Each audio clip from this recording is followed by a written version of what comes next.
क्या 10th class, बढ़िया सब। देखो पार्ट 1 हमने देख लिया, बढ़ते हैं पार्ट 2 के ऊपर। देखो सबसे पहले क्या है मेरे पास, सर्किट डायग्राम्स, कि जब हम सर्किट बनाते हैं तो हम किस किस सिंबल्स का कैसे कैसे इस्तेमाल करते हैं। पहला देखो मेरे पास बल्ब है, सेकंड इलेक्ट्रिक सेल का डायग्राम ये है, थर्ड बैटरी, फोर्थ क्या है मेरे पास की, ओपन क्लोज कुछ इस तरीके से बनेगा, फिफ्थ वायर ज्वाइंट, सिक्स्थ क्या है मेरे पास रेजिस्टर जिसको हम रेजिस्टेंस भी कहते हैं, सेवंथ क्या है मेरे पास इट इज वेरिएबल रेजिस्टेंस जिसको हम क्या बोलते हैं रियोस्टेट भी कहते हैं। सिंबल कुछ इस तरीके से है, लास्ट एमीटर एंड वोल्टमीटर कुछ ऐसे बनते हैं। ठीक है, सिंबल्स मेनली कभी कभी अपने को डायग्राम आने को आ जाते हैं, वैसे उतना इनका नीड पड़ता नहीं है। चलो आगे बढ़ते हैं। तो देखो नेक्स्ट टॉपिक क्या है मेरे पास, इट इज रेजिस्टेंस। टॉपिक क्या है मेरे पास, रेजिस्टेंस। अब देखो रेजिस्टेंस होता क्या है, तो सिंपली अगर बात करें तो रेजिस्टेंस क्या होता है, हर एक कंडक्टर की प्रॉपर्टी है जिससे वो क्या करता है, करंट को अपोज करता है। सिंपली समझ नहीं आया मतलब क्या है। देखो मान लो करंट यहां से आ रहा है, यहां पे रेजिस्टेंस खड़ा है, तो ये जो करंट है आएगा तो रेजिस्टेंस क्या करेगा, इसको रोकेगा कि भाई आगे मत जा, आगे मत जा। अगर रेजिस्टेंस वीक होगा तो करंट क्या होगा, इजीली पास हो जाएगा। अगर रेजिस्टेंस स्ट्रांग होगा तो करंट पास नहीं होगा, वहां पर रुकेगा, और रुकने की वजह से क्या होगा, अपने पास हीट जनरेट होगी, जिसको हम आगे पढ़ेंगे किसके अंदर, जूल्स लॉ ऑफ हीटिंग के अंदर, है ना। तो देखो रेजिस्टेंस बेसिकली समझ में आ गया क्या है, कि रेजिस्टेंस क्या है, हर एक कंडक्टर की प्रॉपर्टी है जिससे वो क्या कर रहा है, करंट को अपोज कर रहा है, करंट को जाने से रोक रहा है। तो लिखते हैं रेजिस्टेंस के बारे में। रेजिस्टेंस सिंबल क्या होता है इसका, तो सिंबल होता है मेरे पास क्या, आर। ठीक है, इसकी एसआई यूनिट क्या होती है, तो वो होती है मेरे पास क्या, दैट इज ओम। डिफाइन लिखते हैं इसकी, तो that is it is the property, it is the property of every conductor, it is the property of every conductor that oppose the flow of current, that oppose the flow of current। ठीक है, अब देखो resistance जो है वो कुछ कुछ properties के ऊपर डिपेंड करता है। ठीक है, बट उसको पढ़ने से पहले हम बात करते हैं सबसे इंपॉर्टेंट और सबसे बढ़िया थ्योरम की, यहां पे जो लॉ है जिसको क्या बोलते हैं, ओम्स लॉ। क्या बोलेंगे इसको, ओम्स लॉ, ओम्स का नियम है ना। तो ओम्स लॉ पेपर में आ जाता है। ठीक है, बेसिकली ओम्स लॉ है क्या, देखा जाए तो अगर हमारे पास एक सेम मटेरियल है, मतलब मान लो मेरे पास एक कॉपर है ना, मान लो कॉपर, ऐसे कॉपर तो नहीं प्लास्टिक है, कॉपर की वायर है, मतलब सेम नेचर ऑफ मटेरियल और सेम टेम्परेचर पे, सेम मटेरियल के लिए और क्या, कांस्टेंट टेम्परेचर पे, सेम मटेरियल और कांस्टेंट टेम्परेचर पे जो पर्टिकुलर इस कंडक्टर में से करंट जाएगा वो किसके बराबर होगा, that is directly proportional to potential difference. मतलब जितना ज्यादा पोटेंशियल डिफरेंस उतना ज्यादा करंट, जितना कम पोटेंशियल डिफरेंस उतना कम करंट। ठीक है, तो देखो होता क्या है उस लोग, तो अगर मैं इसको लिखूं that at constant temperature, at constant temperature and for same nature of material, and for same nature of material, the potential difference across the end of conductor, the end of conductor is directly proportional to current, is directly proportional to electric current, proportional to electric current. Simply कहे that V is directly proportional to I, मतलब जितना ज्यादा potential difference उतना ज्यादा current, जितना कम potential difference उतना कम current. ठीक है, इसका सबसे अच्छा एग्जांपल देखो, अपने पास होती है बैटरीज, एक होती है छोटी बैटरी जो कि लगाते हैं रिमोट के अंदर, एक आती है बड़ी बैटरी 9 वोल्ट की जिसको लगाते हैं कहां पे, हम टॉर्च के अंदर, एक आती है उससे बड़ी बैटरी जो कि लगाते हैं बाइक्स के अंदर, स्कूटी के अंदर, एक आती है उससे बड़ी बैटरी जो कि हमारे घर में लगी होती है इन्वर्टर के अंदर। देखो तो हर एक बैटरी का साइज अलग है और सबका क्या है, पोटेंशियल डिफरेंस अलग है। तो जितना ज्यादा पोटेंशियल डिफरेंस उतना ज्यादा करंट, जितना कम उतना कम करंट। ठीक है, अब यहां पे देखो तो क्या है, V is directly proportional to I है। अब इस साइन को हटाने के लिए, जो ये साइन है यहां पर हम किसका इस्तेमाल करते हैं, दैट इज R। ठीक है, यहां पे किसका इस्तेमाल करेंगे, R का इस्तेमाल करेंगे, और ये R क्या है मेरे पास, इसको बोलते हैं रेजिस्टेंस। क्या बोलते हैं इसको, रेजिस्टेंस बोलते हैं, जो कि मेरे पास क्या है, प्रोपोर्शनैलिटी कांस्टेंट वैल्यू है। और जब इसको मैं असेंबल करूंगा तो ये कुछ ऐसे बन जाएगा, V इक्वल्स टू IR। एक सबसे शॉर्टकट तरीका है इसको याद करने का, तुम ऐसे ट्राइंगल ड्रॉ कर लो। ठीक है, ऊपर लिख दो V, यहां लिख दो I, यहां लिख दो R। अगर अपने को निकालना है V की वैल्यू तो क्या करेंगे, I और R को आपस में मल्टीप्लाई कर देंगे। अगर मेरे को I निकालना तो मैं क्या करूंगा, V और R को आपस में डिवाइड कर दूंगा। अगर मेरे को R निकालना तो मैं क्या करूंगा, V और I को आपस में डिवाइड कर दूंगा। तो कुछ इस तरीके से हम बनाते हैं, ठीक है। ये तो हो गया मेरे पास ओम्स लॉ। अब आता है अपने पास क्या, ओम्स लॉ का ग्राफ, ठीक है। तो यहीं पे देखो ओम्स लॉ का ग्राफ, ठीक है। तो जो ओम्स लॉ का ग्राफ है वो किस किस के बीच बनेगा, V और I के बीच बनेगा।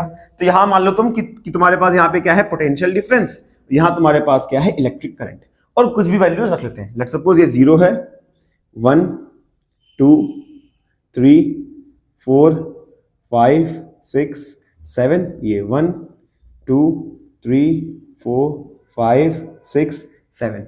अब जो अपने पास ग्राफ बनता है ना ओम्स लॉ का ग्राफ, वो बनता है डायरेक्टली प्रोपोर्शनल ग्राफ है। मतलब ग्राफ कैसे बनेगा, स्ट्रेट लाइन। ग्राफ कैसे बनेगा, स्ट्रेट लाइन। तो मान लो अगर मैं वैल्यू देता हूं, यहां से 3, यहां से 3, तो ये एक पॉइंट पे आके मीट करेंगे। लो जी, ये पॉइंट मीट कर दिया। ऐसी 5 और यहां से 5, ये भी क्या करेंगे, एक पॉइंट पे आके मीट करेंगे। तो जिस पॉइंट पे मीट करेंगे वहां पे मेरे पास ग्राफ कैसे बनेगा, स्ट्रेट लाइन ग्राफ बनेगा। ग्राफ कैसा बनेगा, स्ट्रेट लाइन ग्राफ बनेगा। और जो ये ओम्स लॉ का ग्राफ है, जो ग्राफ में जो ये है, इसको बोलते हैं स्लोप। और इसके स्लोप की वैल्यू से अपने को क्या मिलती है, रेजिस्टेंस मिलती है। क्या मिलती है, रेजिस्टेंस। अब निकाले तो निकाले कैसे रेजिस्टेंस, स्लोप निकालते कैसे हैं, तो देखो स्लोप को निकालने का एक फॉर्मूला होता है, that is y2 minus y1 upon x2 minus x1। ये मेरे पास y एक्सिस है, ये मेरे पास क्या है, x एक्सिस। तो जो y एक्सिस है इसकी कोई दो वैल्यू लो, माइनस x की वैल्यू, अपने को क्या मिल जाएगा, रेजिस्टेंस मिल जाएगा। क्योंकि ग्राफ किसके बीच बना हुआ है, V और I के बीच बना हुआ है। आया समझ में, ठीक है। नेक्स्ट बढ़ते हैं किसके ऊपर, फैक्टर्स अफेक्टिंग रेजिस्टेंस, ठीक है। देखो, ठीक है, आगे बढ़ते हैं। देखो आगे क्या है मेरे पास, that is factors affecting resistance. वो कौन कौन से फैक्टर्स हैं जो कि रेजिस्टेंस को अफेक्ट करते हैं। तो मेनली रेजिस्टेंस को हम 4 फैक्टर्स हैं। पहला फैक्टर कौन सा है मेरे पास, दैट इज टेम्परेचर। पहला फैक्टर क्या है मेरे पास, टेम्परेचर। दूसरा क्या है मेरे पास, nature of material. Nature of material की मैं मटेरियल कौन सा इस्तेमाल कर रहा हूं। थर्ड क्या है मेरे पास, that is length. Length of conductor, length of conductor. और इसका ध्यान रखना कि जो लेंथ ऑफ कंडक्टर मतलब L is directly proportional to R। मतलब जितनी ज्यादा बड़ी लेंथ होगी रेजिस्टेंस उतना ज्यादा होगा, लेंथ छोटी रेजिस्टेंस कम, ठीक है। चौथा क्या है मेरे पास, that is area of cross section. Area of cross section, ये क्या होता है, R is inversely proportional to 1/a। इसको ऐसे कर लो, ठीक है, प्रोपोर्शनल टू L कर लो। R is inversely proportional to 1/a, मतलब जितना बड़ा एरिया, एरिया अगर बड़ा होगा तो रेजिस्टेंस कम होगा। अगर एरिया छोटा होगा, अगर एरिया छोटा होगा तो रेजिस्टेंस भी क्या होगा, ज्यादा होगा। तो ये ऐसे काम करते हैं इनवर्स के अंदर, एक बढ़ेगा तो एक घटेगा। अगर एरिया बढ़ेगा तो रेजिस्टेंस कम हो जाएगा, क्योंकि अगर ज्यादा एरिया होगा तो आराम से करंट पास होगा। बट अगर एरिया कम होगा तो क्या है, करंट को पास होने में दिक्कत होगी, ठीक है। अब यहां पे अगर देखें तो इसको मान लो इक्वेशन नंबर 1, इसको मान लो इक्वेशन नंबर 2, ठीक है। अब अगर क्या हो, मैं इक्वेशन 1 और 2 दोनों को आपस में कंबाइन कर दूं, ठीक है। तो यहां देखते हैं, कंबाइनिंग इक्वेशन 1 एंड 2, दोनों को कंबाइन कर दो तो क्या मिलेगा, R is directly proportional to L into 1/a। तो क्या हो जाएगा, R is directly proportional to L/a। अब यहां पे जो साइन है प्रोपोर्शनल का, इसको हटाने के लिए हम एक और सिंबल का इस्तेमाल करेंगे, और इस सिंबल को क्या बोलते हैं, रो। क्या बोलते हैं, रो, RHO। और जो ये रो है इसी को क्या बोलते हैं, रेजिस्टिविटी। क्या बोलते हैं इसको, रेजिस्टिविटी। तो क्या हो जाएगा, R equals to rho L upon में A। और जो ये रेजिस्टिविटी है इसकी SI यूनिट क्या होती है, तो वो होती है ओम मीटर। क्या होती है वो, ओम मीटर, ठीक है। अब यहां पे तो मैं सिंपल सा क्वेश्चन पूछेगा, बताओ define resistance, define resistivity, define resistivity. क्योंकि ये क्वेश्चन पेपर में बहुत आया है, मैंने देखा है सैंपल पेपर में ये क्वेश्चन बहुत पूछता है। तो रेजिस्टिविटी होती क्या है, देखो तो देखो रेजिस्टिविटी है क्या, the resistance of a conductor whose length is 1 metre and area of cross section is 1 metre square. एक ऐसे वायर की रेजिस्टेंस है ना, तो the resistance of a wire whose length is 1 meter and area of cross section is 1 metre square. तो उसी को हम क्या बोलेंगे? रेजिस्टिविटी बोलेंगे। ठीक है, उसी को हम क्या बोलेंगे? रेजिस्टिविटी बोलेंगे। समझ में आ गया? अब एक आधा क्वेश्चन सॉल्व करते हैं रेजिस्टिविटी का। ठीक है, चलो देखो अपने पास एक क्वेश्चन है, इसको सॉल्व करते हैं। ठीक है, क्वेश्चन क्या कहता है कि a wire of length L, मेरे पास एक वायर है, लेट्स सपोज ये वायर है। ठीक है, वायर की लेंथ क्या है? तो भाई देखो वायर की लेंथ है L, वायर का एरिया क्या है? तो एरिया है A, और वायर का रेजिस्टेंस कितना है? तो रेजिस्टेंस दिया है मेरे को 4 ओम। अब क्या बोलता है कि मैंने वायर को खींच के लंबा कर दिया, और जब लंबा हो गया, जब वायर को हमने खींच के लंबा कर दिया, तो जो ये वायर की लेंथ है, वायर की जो ये लेंथ है, पहले L थी, अब कितना हो गया? 12। पहले एरिया A था, तो अब एरिया क्या हो जाएगा? हाफ हो जाएगा। तो बताओ न्यू रेजिस्टेंस क्या होगा? जो नया रेजिस्टेंस है, लेट्स सपोज R डैश, बताओ कि R डैश क्या है? R डैश क्या है? ठीक है, अब अगर हम फॉर्मूला देखें तो फॉर्मूला क्या है मेरे पास? It is R equals to rho L upon में A। ठीक है, लेंथ L है, एरिया A है, रो मेरे पास रेजिस्टिविटी है। ठीक है, तो रेजिस्टेंस कितना है? 4, तो 4 equals to rho L upon में A, that is equation number 1। समझ में आया? चलो आगे बढ़ते हैं। नेक्स्ट क्या हो जाएगा? R dash equals to rho L, L क्या? L अपॉन जो मेरे पास ये बेसिक फॉर्मूला है। अगर देखिए तो R dash equals to rho length कितना हो गया? 2L, एरिया क्या हो गया? A by 2। नीचे डिवाइड में है, इसको ऊपर लेके आते तो क्या हो जाएगा? That R dash equals to rho into 2L into 2 upon में A। ठीक है, अगर आगे सॉल्व करें तो क्या होगा? R dash equals to rho into 4L upon में A। 4 को बाहर ले आते हैं तो क्या हो जाएगा? R dash equals to 4 into rho L upon में A। तो देखो यहां पे देखो, अब ये मेरे पास बन गई क्वेश्चन नंबर 2।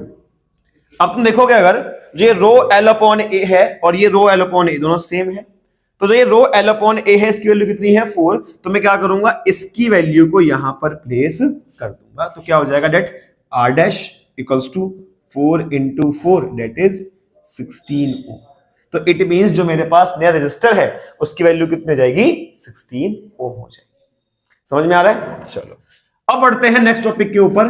ठीक है, इसको देख लो एक बार, पेपर में आते हैं। ठीक है, अब बढ़ते हैं नेक्स्ट टॉपिक के ऊपर। नेक्स्ट टॉपिक क्या है मेरे पास? That is combination of resistor. That is combination of resistor. Combination of resistor. तो इसमें देखो अपने पास दो फॉर्मूले हैं। पहला किसका होता है? दैट इज एक होता है मेरे पास सीरीज कॉम्बिनेशन, और एक है मेरे पास क्या? That is parallel combination. ठीक है, एक सीरीज कॉम्बिनेशन और एक पैरेलल कॉम्बिनेशन। तो पहले बात करते हैं सीरीज के बारे में। तो देखो सीरीज में क्या होता है? सीरीज के अंदर हर एक रेजिस्टेंस एक के साथ एक होता है एडजेसेंट में, मतलब एक के बगल में एक के बगल में एक के बगल में एक, ऐसे ऐसे हमारे पास क्या है? ये लगे होते हैं। तो ये हमारे पास क्या हो गया? सीरीज हो गया। ठीक है, ये सीरीज हो गया। या फिर अगर देखो कुछ इस तरीके से,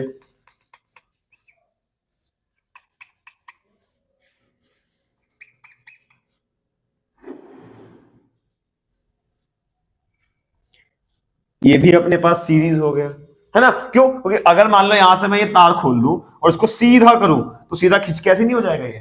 तो ये भी अपने पास क्या हो गया? सीरीज हो गया। ठीक है, अब कुछ बातें जानने लायक है सीरीज के अंदर। लेट्स सपोज ये R1, ये R2, ये R3। कुछ बातें हैं सीरीज की जो कि इंपॉर्टेंट है, जैसे कि सीरीज का फॉर्मूला क्या होता है। तो देखो, तो R सीरीज निकालते कैसे हैं अपन लोग? That is R1 plus R2 plus R3। जितनी भी अपने पास रेजिस्टेंस की वैल्यू है सबको आपस में जोड़ दो, अपने को क्या मिल जाएगा? दैट इज टोटल रेजिस्टेंस या फिर इक्विवेलेंट रेजिस्टेंस, दोनों बोल सकते हैं। टोटल या फिर इक्विवेलेंट रेजिस्टेंस मिल जाएगा। ठीक है, सीरीज में जानने वाली बात यह है कि सीरीज के अंदर करंट सेम होता है। सीरीज में क्या होता है? करंट की वैल्यू सेम होती है। इसको दिमाग में डाल लो कि सीरीज के अंदर करंट की वैल्यू सेम होती है। सीरीज में करंट की वैल्यू सेम होती है। ठीक है, अब भैया अगर बात करें V, that is potential difference, तो वो क्या होता है? डिफरेंट होता है। वो क्या होता है, डिफरेंट होता है। ठीक है, बट अगर तुमसे मैं बात करूं किसके बारे में, पैरेलल के बारे में, किसके बारे में, पैरेलल के बारे में, तो कुछ ऐसे होगा पैरेलल, वो एक ऊपर एक उसके नीचे, ठीक है, एक उसके नीचे, तो कुछ इस तरीके से अपने पास क्या है, पैरेलल होते हैं, यहां पर एक के नीचे एक के नीचे एक के नीचे, कुछ इस तरीके का होता है। ठीक है, ये हो गया मेरे पास R1, ये R2, ये R3, ये हो गया मेरे पास कोई पोटेंशियल डिफरेंस V। अगर बात करो इसके फॉर्मूले के बारे में तो क्या होता है, it is 1/R parallel equals to 1/R1, 1/R2, 1/R3, कुछ इस तरीके से इसका फॉर्मूला है।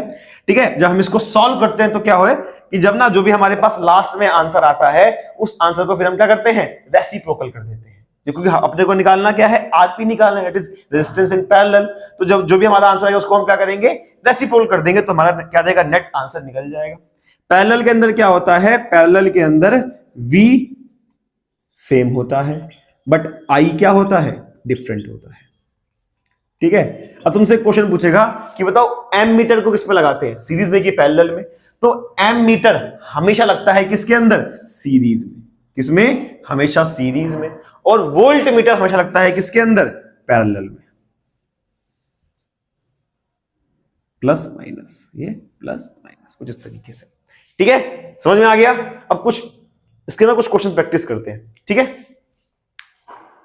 चलो देखो, तो अपने पास दो क्वेश्चन है, एक सीरीज पे और एक पैरेलल पे, इनको सॉल्व करते हैं। ठीक है, बहुत इजी क्वेश्चन होते हैं इसके। ठीक है, देखो पहला क्वेश्चन क्या पूछा है, फाइंड टोटल रेजिस्टेंस। पहले देखो ये तीनों किस में है, सीरीज में है, तो अपने पास सीरीज का फॉर्मूला क्या होता है कि सिंपली तीनों को आपस में ऐड कर दो, अपने को क्या है, मिल जाएगा टोटल। ठीक है, देखो आर सीरीज क्या होता है, that is R1 plus R2 plus R3, that is 10 plus 20 plus 30, that is 60 ओम। तो ये हो गया अपने पास आंसर नंबर 1। ठीक है, सेकंड पार्ट क्या पूछा है, फाइंड टोटल करंट, क्या निकालना है, टोटल करंट। तो देखो अपने पास करंट का फॉर्मूला क्या है, तो उसके लिए याद है ट्रायंगल बनाया था कुछ इस तरीके से, जहां पर V I R, क्या निकालना है मेरे को, I, तो फॉर्मूला क्या हो जाएगा मेरे पास, that I equals to V upon में R। V कितना है मेरे पास, दैट इज 6, R कितना है मेरे पास 60, तो देखो 1 और ये 10, that is 1/10, that is 0.1 ampere. तो करंट कितना आ गया मेरा, 0.1 एम्पियर। अब क्या पूछा है, find potential difference across R2, कि R2 के पास पोटेंशियल डिफरेंस V की कितनी वैल्यू है, तो इसको कैसे फाइंड करेंगे, देखो तो क्या हो जाएगा, V इक्वल्स टू IR। ठीक है, I कितना है 0.1, R कितना है, दैट इज 20, इसको मल्टीप्लाई कर दो, कितना आ गया, दैट इज 2 वोल्ट, कितना आ गया, 2 वोल्ट। ठीक है, तो यहां पे अपने पास एक क्वेश्चन सॉल्व हो गया। ठीक है, था ना बहुत इजी क्वेश्चन। आगे बढ़ते हैं, देखो तो नेक्स्ट क्वेश्चन किसका है मेरे पास, ये है क्वेश्चन पैरेलल का। क्वेश्चन किसका है, पैरेलल का। एक R1 दिया है, एक R2 दिया है, R1 10 ओम, R2 50 ओम। इसको सॉल्व करते हैं, तो पहले क्या पूछा है, total, that is 1/R parallel equals to 1/R1 plus 1/R2, that is 1/10 plus 1/50। कितना आएगा इसका एलसीएम, आंसर आएगा मेरी 50। ठीक है, तो ऊपर आ गया 5, ये आ गया 1, तो कितना हो गया, दैट इज 6/50। अब देखो ये तो आ गया मेरे पास 1/R पैरेलल, क्या आ गया, 1/R पैरेलल। अपने को निकालना क्या होता है, R पैरेलल, तो हम क्या करेंगे, इसको रेसिप्रोकल कर देंगे, दैट इज 50 अपॉन में 6। अब बोलोगे भैया आंसर तो पॉइंट में आ रहा है, हाँ पॉइंट में आंसर आ सकता है, कोई दिक्कत नहीं है। ठीक है, इसको सिंपल डिवाइड कर दो,